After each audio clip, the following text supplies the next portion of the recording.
Welcome. This is Radio Pras.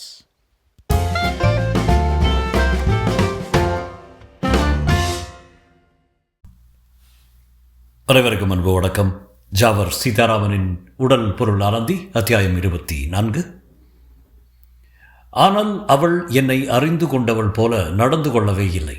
அவள் பார்வை பூராவும் சீதாவின் மேல் சென்றது. சீதா கருப்பு சேலை அணிந்திருந்தாள், கருப்பு ரவிக்கையும் போட்டிருந்தாள்.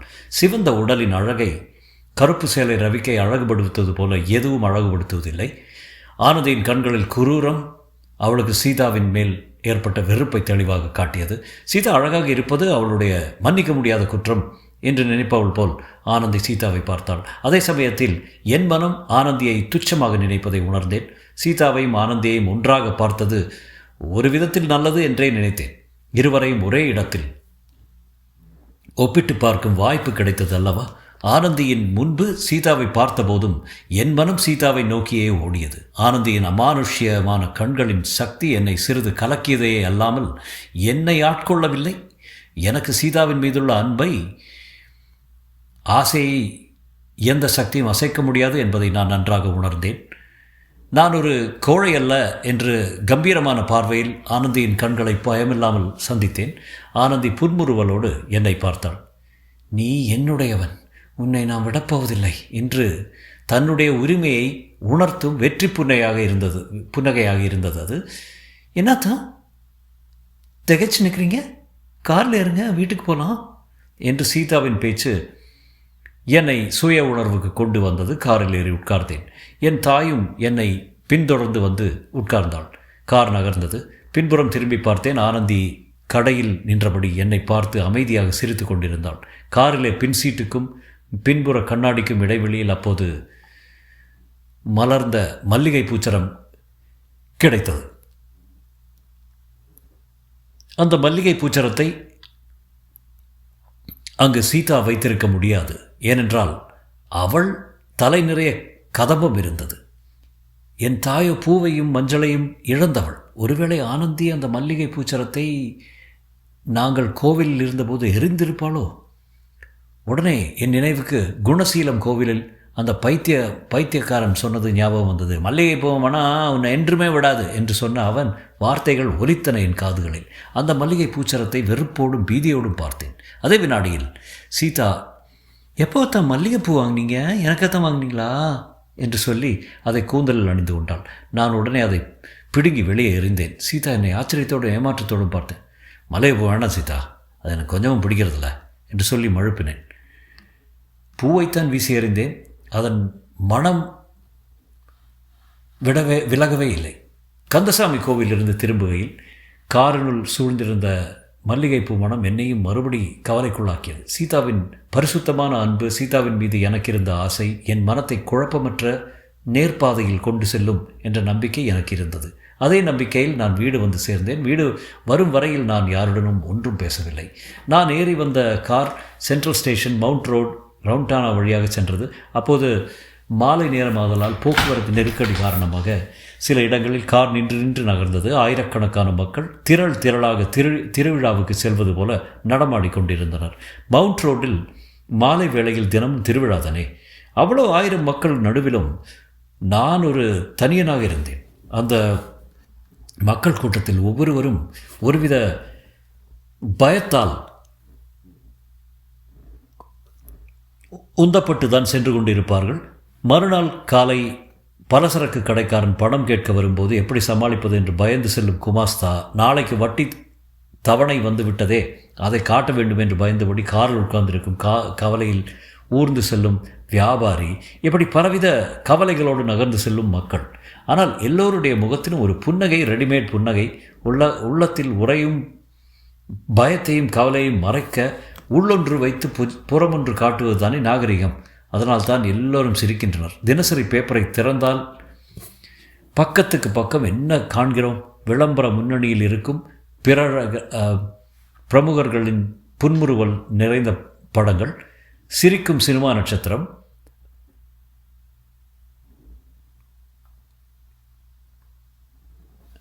அவன் உள்ளம் கனலாக எரிந்து கொண்டிருக்கும், அவன் கண்கள் தூக்க மாத்திரைகள் எண்ணிக்கொண்டிருக்கும்.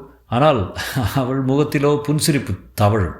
இன்னொரு இடத்திலே வாய் திறந்து சிரிக்கும் மந்திரியின் படம் இருக்கும். அரிசிக்கும் சர்க்கரைக்கும் மக்களது மைல் நீல் கியூ வரிசையில் காட்சியும் அடுத்த தேர்தலை பற்றிய பீதியும் அவர் மனத்தில் சூழ்ந்து சுற்றிக்கொண்டே இருந்தாலும் வாய் நிறைந்த சிரிப்போடு தான் படத்திலே காட்சியளிப்பார். டோக்கியோவிலிருந்து நியூயார்க் வரையிலும் உள்ள பிரமுகர்கள் எல்லோரும் சிரித்தபடிதான் செய்தித்தாள்களில் காட்சியளிக்கின்றனர். ஆனால் இன்றைய உலகத்தில் உண்மையில் யாராய் வாய் திறந்து மனம் விட்டு சிரிக்க முடிகிறது? குழந்தையையும் மற்றும் துறந்த ஞானியையும் தவிர. நான் விரும்பும், என்னை விரும்பும் அழகோவியம் சீதா. என் அருகில் இருந்தும் நான் சிரிப்பை இழந்து சிந்தித்தபடி இருந்தேன். உள்ளத்தில் காதல் களிநடனம் புரியும் போது வெறும் சிந்தனைக்கு இடம் ஏது? சிந்திக்காமல் சிரித்து செயல்பட்டு நிற்கும்போது போதை நிலையல்லவா காதல்? அந்த நிலையில் நான் என்று நீண்ட முகத்தோடு நிற்பது பொருத்தமில்லை அல்லவா? அன்றிரவு சாப்பிடும் முன் சீதாவின் தந்தை ராமலிங்கம் கல்யாணத்துக்காக வாங்கியிருந்த ஜவுளி வகையெல்லாம் எடுத்து வந்து எனக்கு காட்டினார். மாப்பிள்ளை அழைப்புக்கு வாங்கிய உடை, முகூர்த்தக்கு நான் அணிந்து கொள்ள என்று அவர் வாங்கிய அகல ஜரிகை பட்டு வேஷ்டி எல்லாவற்றையும் ஒவ்வொன்றாக எடுத்து வைத்தார். என் தாயின் முகம் சந்தோஷத்தால் விம்மி வெடித்து விடும் போல் இருந்தது. வறண்ட நீரில்லா பாலைவனத்தில் நீண்ட நாள் பயணம் செய்து களைத்து போன யாத்ரிகன் நீர்நிலைகள் நிறைந்த ஈச்சமரம் சூழ்ந்த சோலையை அடைந்த நிலையில் என் தாய் இருந்தாள். பல வருடங்கள் கண்ணீரிலே செலவழித்தவள் எதிர்காலத்தை ஒரு திசையில்லா கும்மிருட்டாக எண்ணியவளுக்கு தன் ஒரே மகனின் திருமணம் இவ்வளவு சிறப்பாக அமையப் போகிறதே என்று குறித்து சந்தோஷம் இருக்காதா? சீதாவோ என்னுடைய திருமண உடைகளை பார்க்கும்போது அவள் மனக்கண்ணாலே எங்கள் கல்யாணத்தையே கண்டாள் என்று தோன்றுகிறது. சீதாவின் கண்களில் ஒரு தெய்வீக ஒளியே வீசியது. அடுத்தபடி ராமலிங்கம் சீதாவுக்கென்று வாங்கிய விதமான புடவைகளை எடுத்து பிரித்து காட்டினார். ஆண்டவன் படைப்பிலுள்ள அவ்வளவு வர்ணங்களிலும் ரகரகமாக புடவைகள் பிரகாசித்தன. திருமணத்தின் ஒவ்வொரு கட்டத்துக்கென்று வாங்கிய ஒவ்வொரு புடவையும் எடுத்து என் முன்னால் விரித்தார். ஒரு சிறு பிள்ளை தன்னுடைய விளையாட்டு சாமான்களை மற்ற சிறுவர்களுக்கு காட்டுவதில் உள்ள உற்சாகம் முதியவர் ராமலிங்கத்தின் வார்த்தைகளில் தொனித்தது. பல வண்ண சேலைகள் விரிக்கப்பட்டு ஒரு சேலை கண்காட்சி போல இருந்த அந்த அறையில் நான் பிரமித்து உட்கார்ந்திருந்தேன். திகைப்பை தவிர வேறு எந்தவித உணர்வும் எனக்கு இல்லை. எவ்வளவு 1000 ரூபாய்கள் சேலை உருவமாக பரப்பப்பட்டிருக்கின்றன. முழுதாக ஒரு 1000 ரூபாய் என்னால் சம்பாதிக்க முடியுமா என்று நினைத்தேன். அப்படியே மனம் குன்றிப்போனேன். எல்லா அட்டைப்பெட்டிகளையும் திறந்து அதில் உள்ள ஜவுளிகளை எடுத்து காட்டிவிட்டார். ஆனால் ஒரு அட்டைப்பெட்டி மட்டும் திறக்கப்படாமல் ராமலிங்கத்தின் அருகில் இருந்தது. ராமலிங்கம் அந்த பெட்டியை எடுத்ததும் சற்று தயங்கினார். பிறகு அந்த பெட்டியையும் திறந்தார். அதனில் உள்ள சேலையையும் எடுத்து பிரித்து போட்டார். வெண்மை நிறமான பட்டு, நடுநடுவே ஜரிகை பூக்கள், உடலை மூடாது மூடும் சேலை. அது அவ்வளவு மெலிதாக இருந்தது. அது அந்த சேலையில் சீதாவின் பளபளப்பான கொழு என்று வளர்ந்த உடலை பொருத்தி கற்பனை செய்து பார்த்தேன். என் இரத்த ஓட்டம் சற்று வேகமாக ஓட ஆரம்பித்தது. அதே சமயத்தில் சீதா ஒரு வெகுளித்தன்மையோடு ஒரு கேள்வியை தந்தையிடம் கேட்டாள். இந்த புடவை பிரமாதமாக இருக்குது, இது எதுக்குப்பா? ரிசப்ஷன்ஸுக்கா? அதுக்கு தான் மஞ்சள் கலரில் ஒன்று வாங்கியிருக்கீங்களே. ராமலிங்கம் உடனே பதில் சொல்லவில்லை. தரையை பார்த்தபடி இது இது இது இது முதலிரவின் போது அணிந்து கொள்வதற்கு சீதா என்று சொல்லிவிட்டு கூச்சத்தோடு புடவையை எடுத்து அடுக்கி வைக்க ஆரம்பித்தார். ஒருவரும் பேசவில்லை. அறையில் நிசப்தம் நிலவியது. தந்தையின் பதிலை கேட்டவுடன் சீதா மின்னல் வேகத்தில் என்னை ஒரு முறை பார்த்தாள். அவள் பார்வையில் நாணமும் மகிழ்ச்சியும் நிறைந்த குழப்பம் தெரிந்தது. உடனே தலையை கவிழ்த்து கொண்டாள். என் தாய் மெல்ல இடத்தை விட்டு நகர ஆரம்பித்தாள். ஏதோ நடக்கக்கூடாத ஒன்று நகர்ந்து விட்டது போல எல்லோரும் இருந்தோம். சிந்தித்தபடியே நான் இரவு உணவை சாப்பிட போனேன்.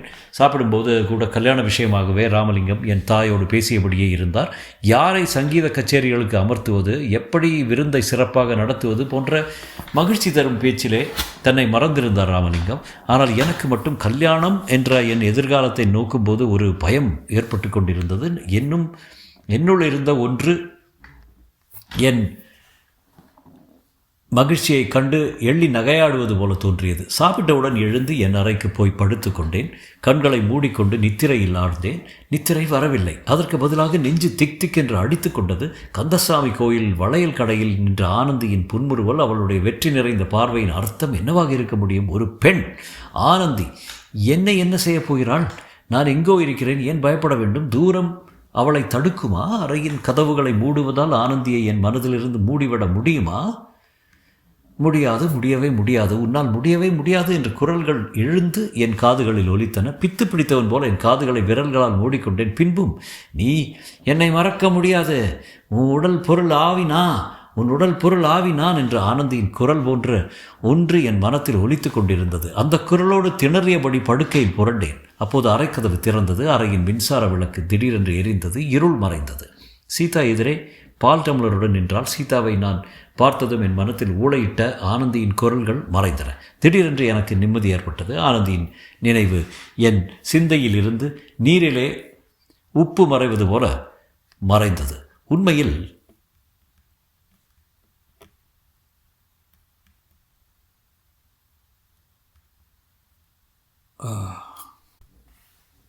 உப்பு நீரில் மறைகிறதா? இல்லை, நீரில் உப்பின் உருவம் தானே மறைகிறது. ஆனால் உப்பின் சுவை இருக்கத்தானே செய்கிறது. அதுபோலத்தான் சீதா அருகில் இருக்கும்போது ஆனந்தி உருமாறி ஒளிந்து விடுகிறாள். சீதா என் பார்வையில் இருந்து சென்ற பின் மறுபடியும் ஆனந்தி தோன்றுவாளோ? உப்பு கலந்த நீரை தீயிலே காய்ச்சிய பின் மறுபடியும் உப்பு தோன்றத்தானே செய்கிறது. சீதாவும் நானும் ஒன்றாகிவிட்டால், சீதாவே எனக்கு எல்லாம் ஆகிவிட்டால் ஆனந்தி மறையத்தானே வேண்டும். ஆற்று வெள்ளத்திலே பிடி உப்பை கரைத்தால் உப்பின் சுவை தெரியுமா? திருமணம் வரை காத்திருப்பானேன். இன்றே நான் சீதாவோடு கலந்து விட்டால் அந்த இன்பத்தின் நினைவு ஆனந்தியின் நினைவை விரட்டி விடாதா என்று நினைத்தேன். அத்தா, பாரு சாப்பிடுங்க என்று சொல்லி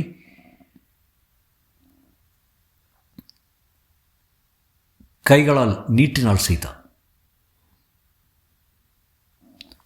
அத்தியாயம் 25. பாலை வாங்கும் பாவனையில் அவள் கையை பற்றினேன். சீதா வெட்கத்தோடு கையை விலக்கி கொண்டாள். பாலை மடக்கென்று குடித்துவிட்டு அந்த வெள்ளி டம்ளரை அவளிடம் திருப்பி கொடுத்தேன். சீதா விழிக்கோணத்தில் சிரித்தபடி வெள்ளி டம்ளரை வாங்க கை நீட்டினாள். சடக்கென்று அவள் கையை பற்றி அவளை என்னை நோக்கி பலம் கொண்ட மட்டும் இழுத்தேன். நான் இழுத்த வேகத்தில் சீதா படுக்கையில் அமர்ந்திருந்த என் மடி மீது விழுந்தாள். என் பிடியில் நீரிலிருந்து எடுத்து போடப்பட்ட மீன் துள்ளுவது போல துள்ளி திணறினாள். வேண்டாம் தான், வேண்டாம், பொறுங்க. நான் படும் வேதனை உனக்கு புரியாது சீதா. ஆனந்தி என் உயிரை குடிக்கும் விஷத்தை போக்க நீ ஒரு மாற்று மருந்து. அதனால் தான் ஒரு முரடனைப் போல என்று உன்னை அடைய துடிக்கிறேன் என்று அவளுக்கு நான் வெளிப்படையாக விளக்கம் தர முடியவில்லையே. என்ன செய்வேன்? என்னை பச்சாதாபத்தோடு பார்த்தபடி சீதா, அத்தா, உங்கள் வேதனை எனக்கு புரியாமல் இல்லை. ஆனால் எதுக்கும் ஒரு வரமுறை வேண்டாமா என்று சொல்லி என்னை விட்டு நகர முயன்றாள். என் கரங்கள் அவளுக்கு விடுதலை அளிக்க மறுத்தன. சீதாவின் கண்கள் பரிதாபமாக என் கண்களை பார்த்தன. என் கண்களில் இரக்கத்தை அவள் பார்த்திருக்க முடியாது. அவள் உதடுகள் வேண்டாம் வேண்டாம் என்று ஈனக்குரலில் கூறியபடியே இருந்தன. அவள் கடைசி முறையாக கூறிய வேண்டாம் என்ற மறுப்பு வார்த்தை அரை குறையாக ஒலியற்று முடிந்தது. சீதா படுக்கையை விட்டு எழுந்து விலகி நின்றாள். நான் துடிப்போடு எழுந்தேன். சீதா, நான் சொல்லதை கேளு. என்னை பொறுத்தவரையில் இது வெறும் உடல் இன்பம் மட்டுமல்ல. இந்த இன்பம் ஒரு மருந்து. என் மனத்தில் மிதக்கும் பல விஷயங்களை முறிக்க உபயோகிக்கும் மாற்று மருந்து. என் உள்ளத்தில் ஊசலாடும் பல பேய்களை விரட்ட உதவும் ஒரு ரக்ஷை, ஒரு தாயத்து. இன்று இரவு என்னை விட்டு பிரியாது சீதா என்று கெஞ்சினேன். என்னுடைய மனப்போராட்டங்களை பற்றி எதுவும் உணராத சீதாவுக்கு அவளை இரவு அங்கு தங்கும்படி நான் கோரியதன் அவசியம் புரியவில்லை. என் வேண்டுகோள் அவளுக்கு ஒருவித பீதியையும் வெறுப்பையும் தந்தது. என்னை அவள் ஒரு மிருகம் என்று நினைத்தால் போலும் என்னை லட்சியம் செய்யாமல் அறையை விட்டு வெளியே சென்றால். ஏமாற்றத்தோடு படுக்கையில் படுத்து தூங்கிவிட்டேன். விடுந்து நான் எழுந்திருக்க வெகு நேரம் ஆகியது. அயர்ந்து தூங்கியதால் புதுவித பலத்தோடு எழுந்தேன். அன்று பகல் பூராவும் சீதாவை பார்க்கவில்லை. நான் அவளுடைய சிநேகிதிகளை பார்க்க போயிருப்பதாக என் தாய் சொன்னாள். பிற்பகல் நான் டிஃபன் சாப்பிட வந்தபோது சீதா வீட்டில் இருந்தால். என்னை பார்த்ததும் அவள் முகம் வெட்கத்தால் சிவந்தது. என் தாய் எனக்கு டிஃபன் பரிமாற சீதா அனுமதிக்கவில்லை. அவளே தட்டை எடுத்து கொண்டு வந்து எனக்கு கொடுத்தாள். காஃபியையும் எடுத்து கொண்டு வந்து என் முன்னே வைத்தாள். முதல் நாள் இரவு என் விருப்பத்தை மறுத்ததற்கு மன்னிப்பு கேட்கும் முறையில் நடந்து கொண்டாள். சதா சிரித்தபடி இருந்தது அவள் முகம். என் தாய் அறையை விட்டு சென்றதும் சீதா என் அருகில் வந்து, என் மீது கோபமா என்று செல்லமாக கேட்டாள். உன் மீதில் கோபம், எனக்கு என் மீது தான் கோபம் சீதா, நான் மன்னிச்சிரு என்றேன். இதோ மன்னிச்சிட்டேன் என்று சொல்லிய சீதா குறும்புத்தனமாக சிரித்துவிட்டு சென்றாள். நான் என்னையே மறந்து மகிழ்ச்சியோடு உலாவ வெளியே சென்றேன். தியாகராய நகர் பனகல் பார்க்கின் நான் உட்கார்ந்திருந்த பெஞ்சின் ஒரு மூலையில் ஆனந்தி வந்து உட்கார்ந்ததை முதலில் நான் கவனிக்கவில்லை. திரும்பி அவளை நான் பார்த்ததும் அவள் சிரித்தாள். ஆனால் இன்று எனக்கு அவளிடம் பயமில்லை. ஆனந்தி, உங்கள் அப்பாவும் சென்னைக்கு வந்திருக்காரா என்று கேட்டேன். அவள் இன்று தான் வந்தார் என்று சொல்லிவிட்டு என்னை அவளுடைய கருத்த விழிகளால் உற்று நோக்கினாள். நானும் அவள் விழிகளை பயமில்லாத நேராக பார்த்தேன். ஆனந்தி, நீ என்னை வெல்ல முடியாது.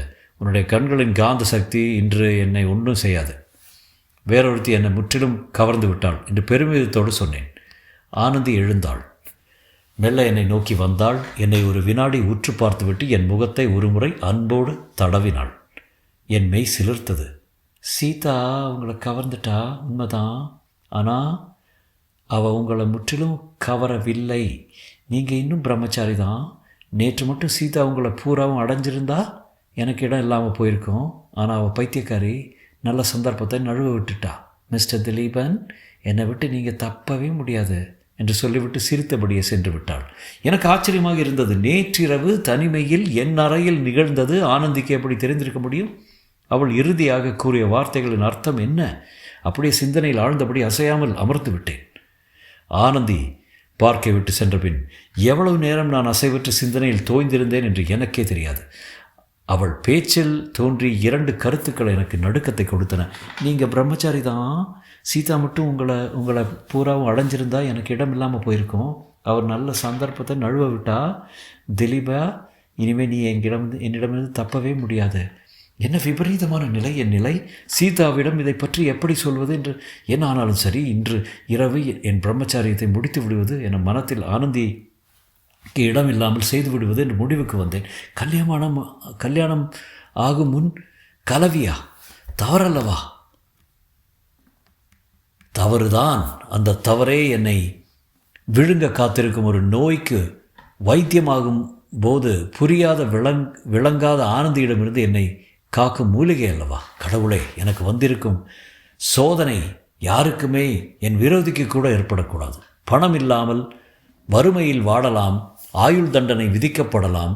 அதெல்லாம் கூட கொடுமை அல்ல. ஆனால் கண்ணுக்கு புலப்படாத ஒரு சக்தியால் துரத்தப்பட்டு எந்த நிமிஷத்திலும் மனத்தையும் சித்தத்தையும் இழந்துவிடக்கூடும் என்று பீதியோடு வாழும் அனுபவம் என்னை தவிர யாருக்குமே ஏற்பட்டிருக்காது என்று திட்டவட்டமாக சொல்லுவேன்.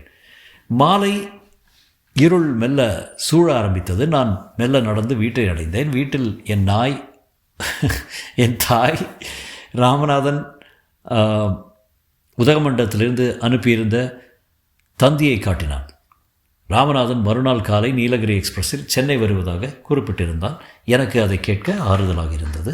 அண்ணா ராமநாதன் அருகில் இருந்தால் ஒரு தெம்பு ஏற்படும். அதே சமயம் ஆனந்தியை பற்றிய பயமும் மூண்டது. அன்றிரவு நாங்கள் சாப்பிடும்போது உதகமண்டலம் மானருவி எஸ்டேட்டை பற்றிய பேச்சு விழுந்தது. பெரியவர் ராமலிங்கம் அந்த எஸ்டேட்டை பற்றியும் அதன் வளங்களை பற்றியும் பேசிக்கொண்டே வந்தவர். மல்லிகை தோட்டம் பங்களாவை பற்றியும் பேச ஆரம்பித்தார். நான் மேஜர் மாயநாதனை பற்றி சந்தேகம் ஏற்படாத வகையில் விசாரித்தேன். ராமலிங்கம், எனக்கு மேயர் மாயநாதனை பற்றி ஒன்றுமே புரியல. அவன் நல்லவனா கெட்டவனான்னு சொல்ல முடியல. எஸ்டேட் தொழிலாளிக இரவு வேளையில் அவன் வீட்டில் பாட்டும் கூத்தும் நடப்பதாக சொல்கிறாங்க. அவன் வீட்டு பக்கமே போக பயப்படுறாங்க. ஆனாலும் மேஜர் அந்த வீட்டை வாங்கும் முன்னே அந்த வீட்டை பற்றி இம்மாதிரி வதந்திகள் வருவதுண்டு. அதற்கும் பாவம் தனி மனிதன் மேஜர் என்ன செய்வான் என்று நிறுத்தினார். மேஜர் தனி மனிதன் இல்லை, அவருக்கு ஒரு மகள் இருக்கிறார் என்று. ராமலிங்கன் ஆச்சரியத்துடன், மேஜருக்கு மகளா? இருக்க முடியாத. அந்த வீட்டை வாங்கும்போது அவர் தனி மனிதன், குடும்பமே கிடையாது என்று சொன்னாரே என்றார். நானும் அண்ணா ராமநாதன் அவர் வீட்டுக்கு டீ சாப்பிட போயிருந்தோம். அப்போது மேஜரை தன்னுடைய மகளை எங்களுக்கு அறிமுகம் செய்து வைத்தார் என்று சொன்னேன். மேஜரின் மகளை பற்றி நான் பேசியதும் சீதா என்னை ஒரு மாதிரியாக பார்த்தாள். அவள் பார்த்த பார்வையிலிருந்து நான் அவளிடம் ஆனந்தியை பற்றியும் என் மனத்தின் குழப்பத்தை பற்றியும் பேசுவதே தவறாக முடியும் என்று உணர்ந்தேன். ராமலிங்கம் நீங்கள் இருவரும் அந்த வீட்டுக்கு சென்றிருக்கீங்களா என்றார். மேஜரை வருந்தி அழைச்சார். போனோம். ஏன் போகக்கூடாதா? தவறு ஒன்றும் இல்லை. நான் உதகமண்டலத்துக்கு சீசனுக்கு போயிருந்தபோது மேஜர் என்னையும் அழைத்திருக்காரு. ஆனால் எனக்கு தான் அங்கே செல்ல பிடிக்கல. அதுக்கு தக்க காரணம் உண்டு. வெகு நாளைக்கு முன்பு நடந்த ஒரு நிகழ்ச்சி தான் காரணம். ஆனால் அப்போது மேஜர் அங்கே இல்லை. மல்லிகை அம்மாள்னு அவள் தான் வீட்டில் இருந்தா என்று சொல்லிவிட்டு கைகளை துடைத்து கொண்டார். அவர் முகம் பழைய நினைவுகளின் துக்கத்தை பிரதிபலிப்பது போல தோன்றியது. அது என்ன நிகழ்ச்சியாக இருக்கும் என்று என் மனம் நினைத்தது. என் நினைப்பையே வார்த்தைகளால் வெளியிட்டாள் சீதா. அது என்ன நிகழ்ச்சிப்பா?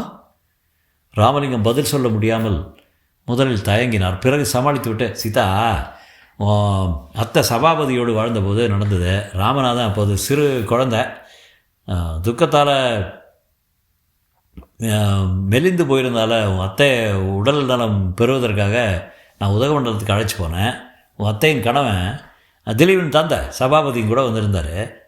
அப்போ மல்லிகை அம்மாள் உன் அத்தையோட பேசி பழக தினம் அங்கே வருவான். உன் அத்தைக்கு உன் போல் சங்கீதம் என்றால் உயிர். அந்த மல்லிகை அம்மாளும் நன்றாக பாடுவா. உன் அத்தையும் அந்த வீட்டுக்கு அடிக்கடி போய் வருவா. ஒரு நாள் திடீர்னு உன் அத்தை அந்த வீட்டிலிருந்து அழுது கொண்டே திரும்பினாள். நான் எவ்வளோ மன்றாடி கேட்டும் உன் அத்தை காரணத்தை சொல்லலை. அந்த மல்லிகை அம்மாள் ஒரு மானம் கெட்டவள், ஊருக்கு உடனே போவான்னா என்று வற்புறுத்தினாள். மல்லிகை அம்மாளும் சபாபதிக்குமே இடையே தொடர்பு ஏற்பட்டிருக்க வேண்டும். அதை உன் அத்தை பார்த்துருக்க வேண்டும் என்று வெகு நாள் கழித்து உணர்ந்து கொண்டேன். உதகமண்டலத்திலிருந்து சென்னை திரும்பி சில நாட்களில் உன் அத்தை மனமுடைந்து இறந்து விட்டாள். என் சகோதரி இறந்த பிறகு எனக்கு மல்லிகை தோட்டம் பங்களாவை பார்க்கவும் பெரிய வேதனையாக இருந்தது. இப்போ அந்த கேவலமான விஷயத்தை பற்றி பேசவும் கூட வெக்கமாக இருக்கு. இந்த கதையை மௌனமாக கேட்டுக்கொண்டிருந்த என் தாய் பெருமூச்சு விட்டு பின்வரும் விஷயத்தை கூறினாள். தெளிவு அப்பா அடிக்கடி ஊட்டிக்கு சென்று வருவார். இப்போதான் காரணம் புரியுது. நான் ஒவ்வொரு முறையும் அவர் ஊட்டிக்கு கிளம்பும்போது அவரை காரணம் கேட்பேன். என்னை அவர் அடிப்பார், திட்டுவார். ஒரு தடவை அவர் வெளியூர் சென்று திரும்பிய போது கலக்கத்தோடு காணப்பட்டார். நான் அவரை மறுபடியும் எப்போது ஊட்டிக்கு போக போகிறீங்கன்னு குத்தலாக கேட்டேன். அவர் பயங்கரமாக சிரித்தார். ஒருவேளை குடித்திருப்பாரோ என்று கூட நினைத்தேன். அவர் உடனே, கவலைப்படாத மீனாட்சி, இனிமேல் ஊட்டிக்கு பயணம் கிடையாது. ஊட்டிக்கு ஒரு முழுக்கு போட்டுட்டேன். காவேரி கரையில் என் பழைய வாழ்வுக்கு ஒரு முழுக்கு போட்டுட்டேன் என்றார். அப்புறம் சாகும் வரையில் ஊட்டி பக்கமே போகல. ஆனால் இறப்பதற்கு சில நாட்களுக்கு முன் மல்லிகை பூவை கண்டாலே அவருக்கு பிடிக்காது. அதை பார்த்தா உடனே சத்தம் போடுவார் என்று சொல்லி என் தாய் நிறுத்தினாள். இதை கேட்டதும் எனக்கு ஊட்டியில் முதல் நாள் இரவு கண்ட கனவு ஞாபகத்துக்கு வந்தது. அந்த கனவில் என் தந்தை என்னை சாட்டையால் அடித்து மல்லிகை தோட்டத்துக்கு அழைத்து போவதும், அங்கு நான் அவருடைய சாட்டையை பிடுங்கி அவரை விரட்டி கொண்டு செல்வதும், அவர் நேராக திருச்சி தில்லை நாயகர் படித்துறை அடுத்த அரச மரத்தடிக்கு செல்வதும் எனக்கு ஞாபகம் வந்தது. அதே அரச மரத்தடியில் உள்ள படித்துறையில்தான் ராமநாதன் என் தந்தையின் அஸ்தியை கரைத்து கடைசி கடன்களை செய்தார்னு சொன்னதும் எனக்கு நினைவுக்கு வந்தது. தொடரும்.